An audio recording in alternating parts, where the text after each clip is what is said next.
In this chapter, we're going to build an HTML page, piece by piece, starting with the basic framework for our page and adding style as we go. To get started, I'll open up my HTML editor. I'm using TextEdit here on the Mac, but any text editor will do. Windows users can use Notepad. I'm also going to be using Firefox, but again, you can use any web browser you would like, and you should get the same results. And I'll note that the rich text formatting tools are not present, so I'm in text editing mode, so I can start to create my HTML. I'll start by creating an opening HTML tag, adding some carriage returns with my keyboard, and closing the HTML tag as soon as I create it, giving me an HTML element with no content in between. Again, as we work through this chapter and the next couple of chapters, we're going to be creating HTML. This HTML will not conform exactly to the proper formatting of XHTML. We're going to build up to that. I just wanted to call that to your attention because the opening HTML tag itself is structured slightly differently in XHTML. The tagging structure of HTML 4.01 and XHTML 1.0 is very, very similar. HTML version to version, depending on the specific implementation, is usually quite similar. So for this lesson and the next several lessons, we're going to work in an HTML format and then observe how that format changes when we want to validate our code as XHTML at a later time. As we've seen, we use HTML to define a structure for how our page is going to work. And we use the head element to position items which are necessary for the page to function within our HTML code, and we use the body element to structure our HTML code for those items which are to be viewed by the website visitor. So I'll go ahead and create my opening head tag and close it as soon as I create it. And I'll also create my opening body tag and close the body tag as soon as I create it. That again being my own personal preference, essentially me trying to ensure that I don't make a mistake later on, a mistake being to forget to close an element. If I were to remove the head tag now or at a later time, my web page would break. My code would no longer be valid. My element would no longer work, and I would see weird errors on my web page. We'll take a look at that in a little while. But for right now, we're going to build up some text on our web page. We'll type a few lines of text, such as flavors in lowercase, chocolate, my personal favorite, vanilla, chocolate chip, mint chip, and watermelon sherbet. TextEdit decided to help me a little bit by showing me spelling mistakes as I had created them, and I'll accept these edits. Now we know that in HTML, white space that we leave in our code is ignored by the web browser.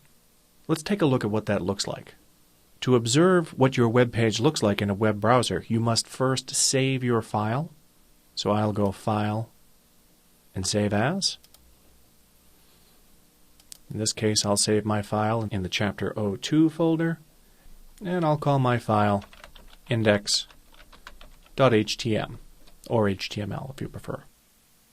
Make sure Unicode is selected under Plain Text Encoding, and click Save. To view this web page in a web browser, open up your web browser. In my case, I have Firefox. If you're on the PC, you might have Internet Explorer. And then under the File menu, select Open File, and browse to the location on the machine that you're working where you've saved your file. In this case, we saved our work in the Project Files folder, in the Chapter 02 folder, and there's our file, index.htm. I'll select that file and click Open. And, as I expected, all of the words appear on the same line. Let's understand why that is. I'll size down my web browser so that I can stagger the two windows, TextEdit and my web browser side by side, so I can observe the code and the way that code is interpreted by the web browser.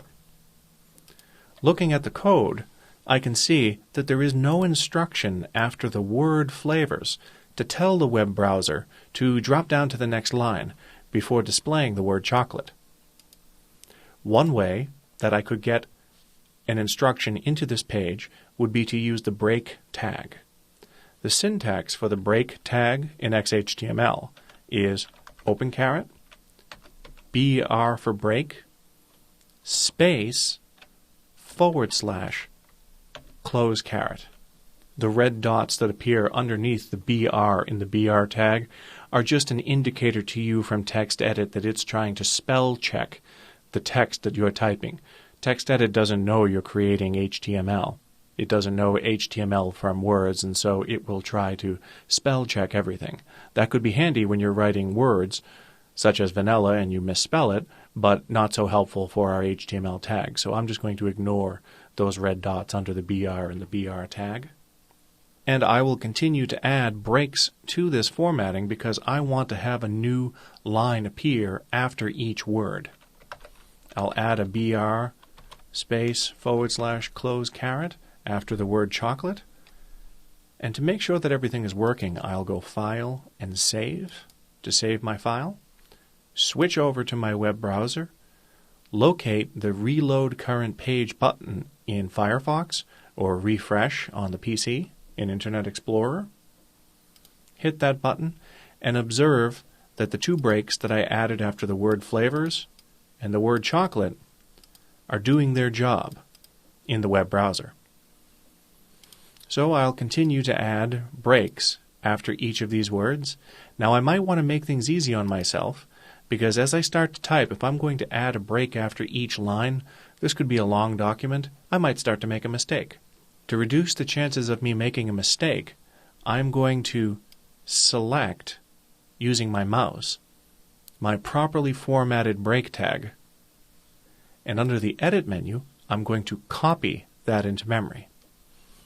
I'll then position my mouse after the word vanilla, and under the Edit menu, I'll select Paste, or on the Mac, Command V, on the PC, Control V, to put a break tag after the word vanilla. And on my keyboard, I'll hit Command V, again on the PC, Control V, to add break tags after each of these lines. Again, I'll just type that in, BR / close caret, File and Save, switch over to my browser, refresh, and observe the page to be displayed the way I intended it to be based on the HTML code that I had written. As I look at this HTML code, it's starting to look a little bit messy to me. So I'm going to put my mouse before each of these words and hit the Tab key on my keyboard. I'm doing that for each of these lines. I'm going to use the arrow keys on my keyboard to get my cursor in the proper place to tab each of these lines in. I'm doing that so that it's easier on my eye to see that these lines are nested, meaning they're contained within the body element. Just by tabbing those in, I can easily identify at a glance that these lines belong to this element. Later on, as you build up a page that's more complex, nesting is going to assist you tremendously in analyzing your code as we build more and more complex pages. Having changed the presentation of my HTML within my HTML document does not necessarily affect the way that the page is displayed. You've seen that we just added tabs before these words. But if you save this file and reload the page in your web browser, notice that the words don't move.